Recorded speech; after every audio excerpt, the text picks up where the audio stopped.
anak-anak? Bagaimana kabarnya hari ini? Baik? Alhamdulillah. Nah, puji syukur kepada Allah karena telah memberikan kita semua kesehatan baik jasmani maupun rohani. Nah, selanjutnya Ibu absen dulu ya. Siapa yang tidak hadir hari ini? Ada? Tidak ada? Alhamdulillah semuanya hadir ya. Nah, sekarang sebelum memulai pembelajaran hari ini, sebaiknya kita berdoa menurut agama dan kepercayaan kita masing-masing.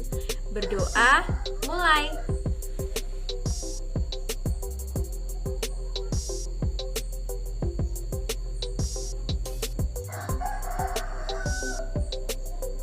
Berdoa selesai.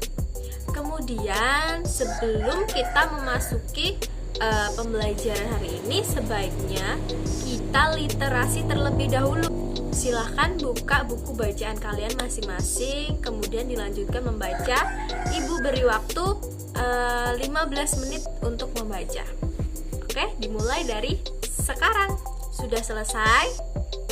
Sudah ya? Nah, baik, Ibu lanjutkan ke materi.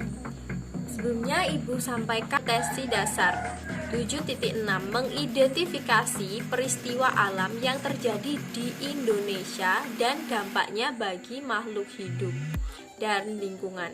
7.7, membedakan peristiwa alam yang terjadi di Indonesia. Kemudian indikator pembelajarannya menyebutkan beberapa peristiwa alam yang terjadi di Indonesia. Yang kedua, menjelaskan dampak peristiwa dalam alam bagi makhluk hidup dan lingkungan. Yang ketiga, menganalisis cara mencegah peristiwa alam dan disebabkan oleh manusia, menjelaskan perbedaan peristiwa yang ada di Indonesia. Kemudian yang kelima, menganalisis perbedaan peristiwa yang ada di Indonesia. Nah, kita lanjut ke materi. Peristiwa alam. Ada yang tahu apa itu peristiwa alam? Tidak ada? Baik, Ibu jelaskan. Peristiwa alam adalah rangkaian peristiwa luar biasa yang disebabkan oleh alam sehingga mengakibatkan timbulnya korban jiwa, kerusakan lingkungan, kehilangan harta benda, dan dampak psikologis pada umumnya bencana alam yang terjadi. Adanya perubahan pada alam, baik secara perlahan maupun secara ekstrim. Kemudian apa saja jenis-jenis peristiwa alam? Ada yang tahu? Ya, betul, gempa bumi, apalagi meletusnya gunung api, benar. Terus apalagi? Tsunami, iya. Tanah longsor, iya. Banjir, kekeringan, dan lain sebagainya. Banyak sekali ya peristiwa-peristiwa alam itu yang terjadi di Indonesia. Nah, gempa bumi itu apa? Gempa bumi adalah getaran atau guncangan di permukaan bumi dan diakibatkan oleh tumbukan antar lempeng bumi, patahan aktif, dan runtuhan batuan atau aktivitas gunung api. Kemudian letusan gunung api. Letusan gunung api adalah bagian dari aktivitas vulkanik yang juga dikenal sebagai erupsi bencana alam berupa letusan gunung api dapat menimbulkan sejumlah bahaya seperti awan panas, terus hujan abu, gas yang beracun, terus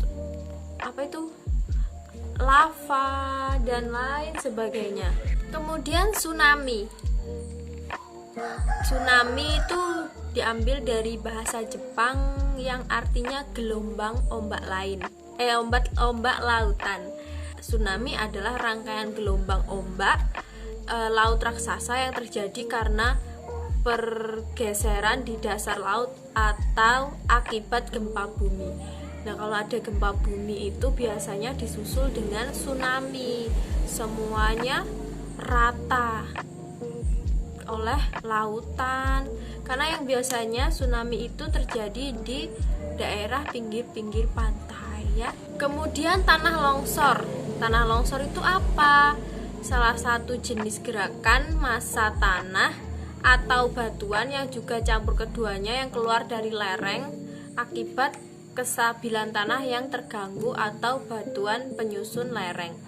Tanah longsor itu biasanya itu di dataran tinggi ya, di dataran tinggi atau yang di pinggir-pinggir gunung itu biasanya kalau tanahnya nggak rata itu dia bakalan longsor dengan sendirinya. Itu ngeri banget ya, bisa meratakan semua pemukiman warga. Jadi harus hati-hati yang tinggal di lereng gunung.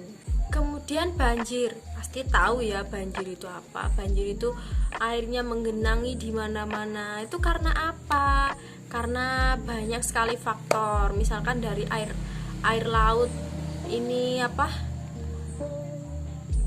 terus air sungai yang misalkan kalau kita membuang sampah sembarangan di sungai, nah itu kan lama-lama dia menumpuk ya, lama-lama airnya itu nggak tahan itu langsung dia masuk ke pemukiman warga. Nah karena nggak kuat itu tadi ya, nggak tahan dia ini karena banyak sampah tadi, bisa jadi airnya langsung membludak atau apa ya bahasanya itu, pokoknya itulah. Terus bisa jadi banjir itu karena apa? Karena penebangan hutan yang sembarangan. Karena kan airnya itu kan harusnya diserap oleh pepohonan ya, pohonan yang hijau. Tapi karena ditebang sembarangan tadi, hutannya jadi gundul, bisa menyebabkan banjir karena tidak ada yang menyerap air gitu ya. Kemudian ada lagi banjir bandang. Banjir bandang itu apa sih Bu? Banjir bandang itu banjirnya itu dengan gelombang yang besar. Dia tiba-tiba airnya tuh masuk karena dari air sungai tadi dia nggak kuat, langsung dia terjadilah banjir bandang. Karena banjir bandang itu lebih ngeri ya kalau dibandingkan banjir biasa. Kalau banjir biasa itu airnya tenang tapi dia menggenangi seluruh rumah warga. Kalau banjir bandang itu biasanya dia kayak sekali lewat tapi airnya itu gelombangnya besar, ngeri. Kalau kita ada itu bisa menyeret semua kayak bisa, kalau ada mobil di luar, kendaraan di luar itu bisa terseret sama banjir bandang. Nah itu ya. Kemudian kekeringan. Nah, kekeringan adalah keadaan di mana jumlah ketersediaan air jauh di bawah yang dibutuhkan untuk hidup, bertani, dan kegiatan lingkungan maupun ekonomi. Sementara kekeringan di bidang pertanian adalah kekeringan yang terjadi di lahan pertanian dan tanaman yang sedang dibudidayakan. Kekeringan itu bisa kadang bulan-bulan tertentu itu bisa mengakibatkan kekeringan ya, karena tidak ada hujan, jadi air di sumur-sumur itu biasanya kering. Kemudian angin puting beliung. Angin puting beliung itu apa sih? Angin yang kencang yang datang tiba-tiba ya, terus gerakannya melingkar seperti kayak pir gitu loh. Dia itu melingkar-lingkar. Jadi kalau nabrak rumah atau nabrak pohon itu bisa ngikut, dia rumahnya bisa ngikut, pohonnya bisa ngikut, jadi kayak bisa narik gitu ya. Nah itu bisa berantakan semuanya. Kemudian apa sih dampaknya? Kalau akibat bencana alam itu pasti ada dampaknya ya. Siapa yang tahu dampak-dampak dari bencana alam? Nah, dampak bencana alam itu ada dampak negatif, ada dampak positifnya. Ada yang tahu? Nah, dampak negatif bencana alam dapat mengakibatkan dampak yang merusak pada bidang ekonomi, sosial, dan lingkungan. Kerusakan infrastruktur dapat mengganggu aktivitas sosial, korban jiwa, kerusakan ekosistem, dan hilangnya tempat tinggal. Itu dampak negatifnya ya. Misalnya kalau korban banjir itu nggak bisa tinggal di rumahnya. Terus kalau tanah longsor, kalau rumahnya kena itu rusak ya kan, terjadi kerusakan, dan masih banyak lagi contohnya. Kemudian Kemudian apa saja dampak positifnya? Yaitu yang pertama, misalnya gempa bumi yang membuat mineral dan batu mulia naik ke permukaan sehingga lebih mudah untuk ditambang. Yang kedua, letusan gunung berapi yang membuat tanah menjadi lebih subur.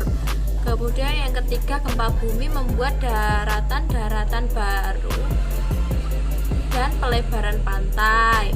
Yang keempat, meningkatkan kewaspadaan manusia. Yang kelima, memicu ilmuwan-ilmuwan untuk menciptakan teknologi baru yang bisa meminimalisir. Nah, itu ya, kayak kalau sehabis gunung berapi meletus itu biasanya malah tanahnya itu malah semakin subur. Terus meningkatkan kewaspadaan manusia juga. Jadi manusia itu lebih waspada kalau sudah terjadi bencana alam, lebih berhati-hati gitu ya.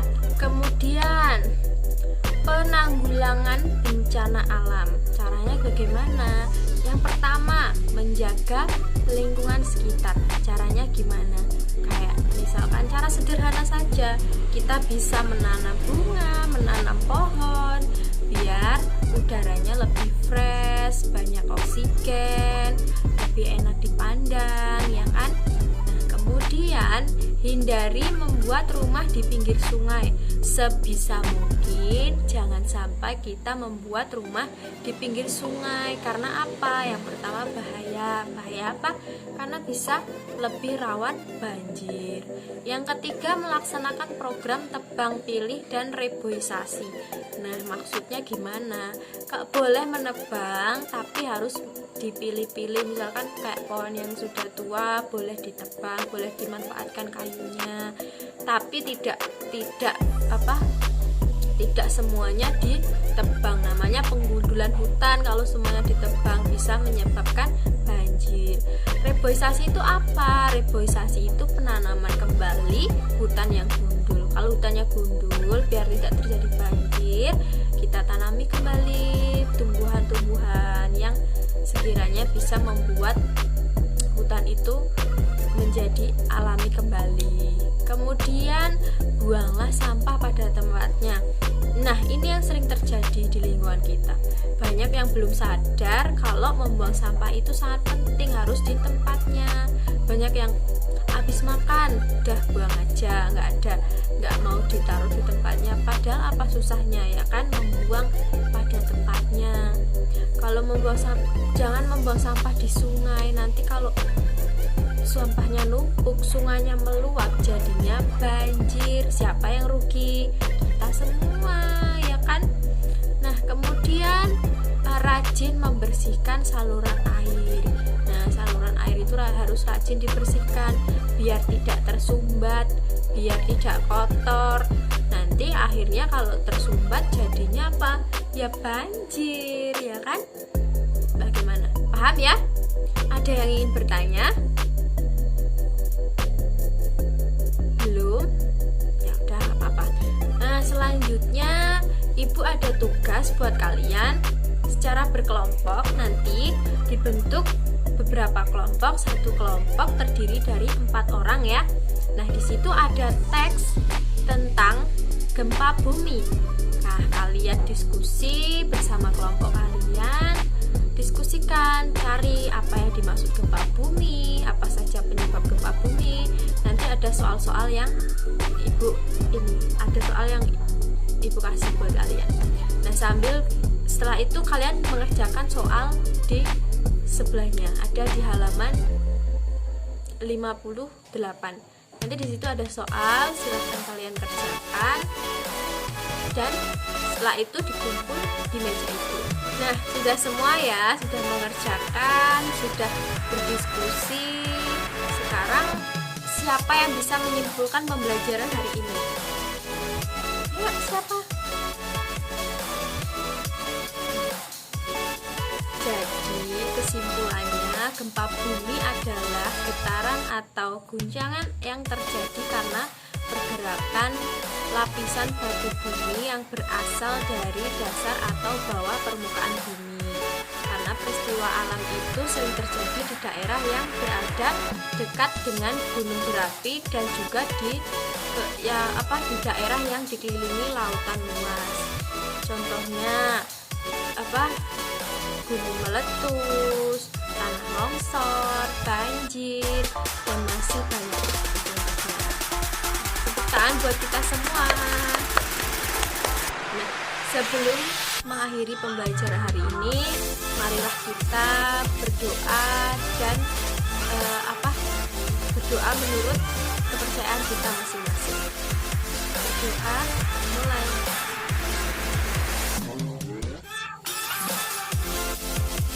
Berdoa selesai. Nah, Ibu rasa cukup ya pembelajaran hari ini. Terima kasih sudah mendengarkan penjelasan dari Ibu. Semoga ilmu yang Ibu berikan bermanfaat untuk kita semua. Jangan lupa tetap jaga kesehatan, gunakan masker, selalu cuci tangan, makan makanan yang bergizi, minum air putih yang banyak, istirahat yang cukup, dan tidak lupa untuk belajar di rumah. Ibu akhiri, wassalamualaikum warahmatullahi wabarakatuh. Selamat siang anak-anak.